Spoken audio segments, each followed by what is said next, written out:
Ça dépend, il y a prescription médicale. Un diabétique a coquille jamais pour ça l'automédication. Avant on met la kiss. Oh non, non, le rang de matin live. Médicaments se font sous prescription. Oui, on appelle la lactose quand on lobby. Bah commis pena lactose. Si vous pouvez différencier insuline rapide na insuline lent. Insuline rapide na insuline lent. Insuline rapide à rendre na clair sous forme à l'eau de roche. Insuline rapide, faut pas différencier la couleur. Insuline lent à ça le quoi 1000 qui moi ça trouble. 1000 qui moi ça trouble. Eh le quoi oui c'est au mai moi 1000 qui nous moi pembe. Insuline là à ça bongo. Mais les Chinois, les lactose oyo. Pour tout ça boutou, lactose oyo, aza clair, le quoi l'eau de roche. Mais aza là. Parce que j'avais demandé à mon ami médecin. La épicier, dans un insuline mo awa, ba komi insuline lactose, mais aza là. On a dit insuline. On a dit insuline rapide, les bonbons, aza clair, mais aza là. On a dit insuline rapide à clair comme l'eau de roche, mais ils ont insuline moussoussou, les au hasard là, mais ça comme l'eau de roche. Tout ça va différencier du sous pour ma maison bimi tellement ébélé. Ma maison bimi tellement ébélé. Régime est équilibré, très équilibré. Tension à tambolanzela mon rana diabète. Ochango na butu tension atambola nzela mo na diabète batambola ba ombalé de peur diabète akoya bon mon plus tard a développé a comme hypertendu mo connu a comme boye bozomona bon mantico eza affaibli ozana facilité kozwa maladie nyonso tu ya moto même moto azana sida akozwa diabète akozwa tibère akozwa nyonso tu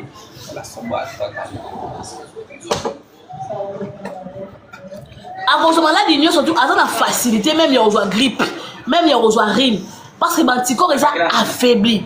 Qu'est-ce que c'est bon ça? Qu'est-ce que c'est bon ça? Non, non. Non, non t'es. Non. Eh, bonjour mona. Bon comprendre les rendez-vous là. Donc il faut sentir que tension autant de perdre na diabète. Parce que biso ba Congo ba kisi ba tension makasi wana au moins awa besi biso tozala ba enalapril tozala ba captopril tozala Ezidrex ya 25 enalapril tozala ya 10 ya 5 na ya 20.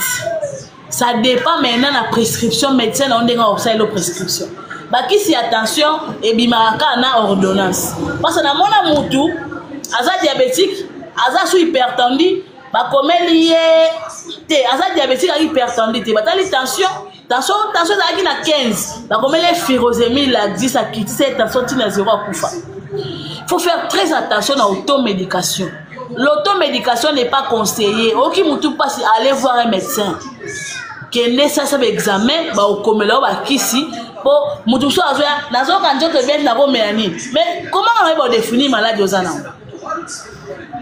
Va à l'hôpital, au bandi qu'on peut sa explication.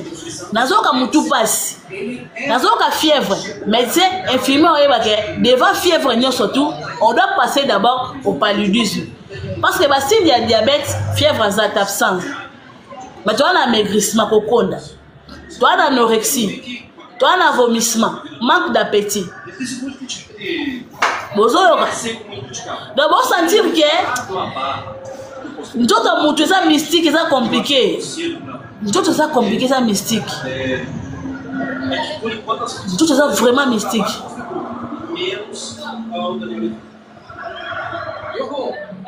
Voilà.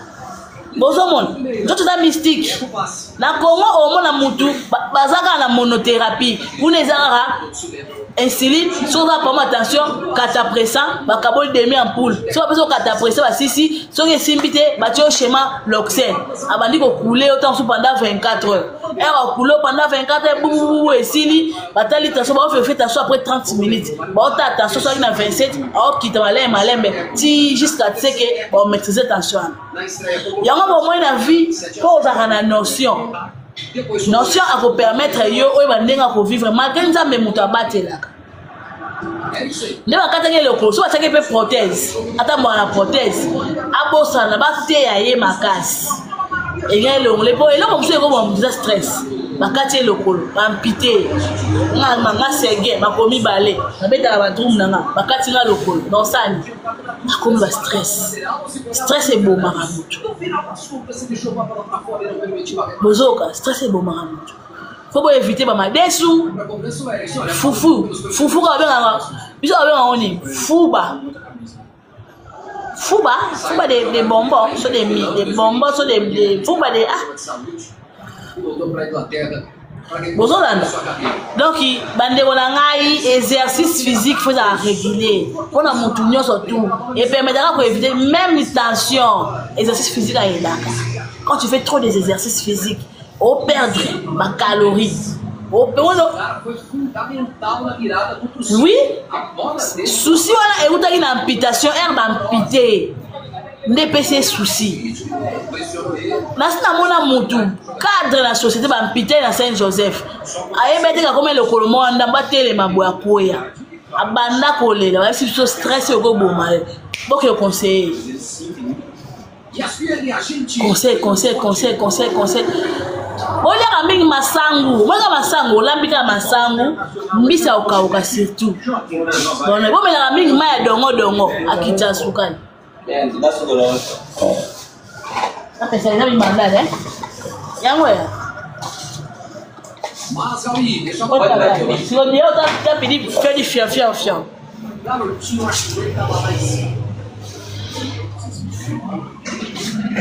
bozomona bandeko na ngai souci moto ebomi ndeko na biso aotala a perdre même beauté akomi na amaigrissement moko vraiment amaigrissement te fufu nga na ndeko na ngai papa kulu na nga za diabétique vraiment to akoma problème ya miso ali afufu te masangu apamba tolambelake masangu topesake maya dongo kako maya dongo maya dongo tie bina dongo tie dongo papa mai wana tongo récupérer ka zei wana quand tu prends ça tongo poko aokita sukali akufi ya solo yaya bozomona yango moni malade faut azalaka mpe na bato pembeni mpona kokonsole po nyonso na vie eza normal bomo nyonso na vie eza normal tout o bakati yo lokolo otoboki lisu nzambe no asisa kocreye biso te maladi ere yaka na nzoto elakaka te bandeko na ngai diabete eza mpena maladi moko a vie obandi mpena diabete papa ozoda ye nango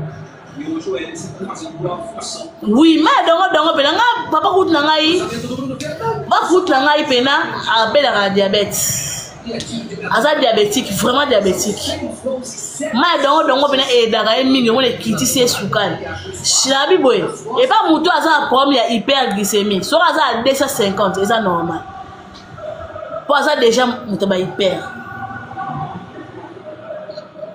250 epa moto ya hyper eza normal wana sukali evandi po sukali mosusu omona avandi kaka na 250 akontinue kaka bainsuline akokita ntango so akokita ta na ba 200 tu vois ba 180 bozomona po soki deya oki otalisa sukali na yo fosala mingi otalisa sukali en juin c'est mieux oui en juin okotalisa yango en juin wana nde bakoyeba siko mena kodétermine makambo nyonso to so deya oliaki tu vois ça peut perturber ntango so olie babiloko ya sukali ntango so nini akoki mpe kokosa bamédecin que suka la zali kolo to na se bazo e ba peut-être la mo confusion balinga mingi ok engin batali yo oui zaye biso yo ngana moni ba plaie diabétique trop na Saint-Joseph pansement nango pansement humide basalaka solution qui badi bamusu bakomi kosalela bétadine basali pansement vraiment na matériel mo eza stérile après basali pansement humide chaque jour na ntongo tosalaka pansement mais okofongola olongoli 7 okoyoka vraiment odeur osanti que pota oyo ebandi obela alors médecin ou infirmière tu dois apprécier aussi la plaie oyo ozomona ke makile ezoleka te sa ischémie tu vas comprendre que plaie oyo ezobeba to plaie oyo eza bien la plaie doit être rouge soki plaie eza rouge il y aura la cicatrisation